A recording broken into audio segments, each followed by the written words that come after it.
იტალიის ელჩმა საქართველოში დიპლომატიური მისია დაასრულა. ვიტორიო სანდალის გასაცილებლად რესტორან ოვალში წვეულება მოეწყო. დიპლომატ საელჩოს თანამშრომლები, მთავრობის წევრები, დეპუტატები და საქართველოში აკრედიტებული დიპლომატიური მისიების წარმომადგენლები გამოიმშვიდობდნენ. ასოციაცია საქართველო და იტალიის ინიციატივით მოწყობილ საღამოს ოკუპირებული რეგიონებიდან დევნილი ის ახალგაზრდებიც დაასრულნენ, რომლებიც იტალიის საელჩოს დახმარებით დასაქმდნენ. ახალი ელჩის ვინაობა ჯერ უცნობია.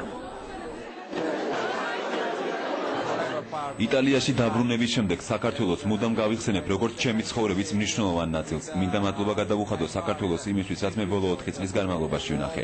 მიხარია, რომ ჩვენს ქვეყნებს ბრწყინვალე ურთიერთობა აქვს. საქართველოსა და იტალიას არა მარტო მეგობრობა აკავშირებთ, არამედ აქვთ ურთიერთობა ეკონომიკურ და კულტურულ სფეროებში. ელჩი პერსონალურად, პიროვნულად არის ძალიან დიდი გამოცდილების მქონე ადამიანი, ძალიან თბილი ადამიანი, ძალიან ძნობიარე, ყველა პრობლემას, თუკი ჩვენ რამე პრობლემა გქონდა, გულთან ახლოს მიქონდა ყველა პრობლემა და რაც თავია გადაწყვეტილებას იღებდა ისეთ, როგორც საქმისთვის იყო, ხოლმე საჭირო და როგორც საქმე წაადგებოდა.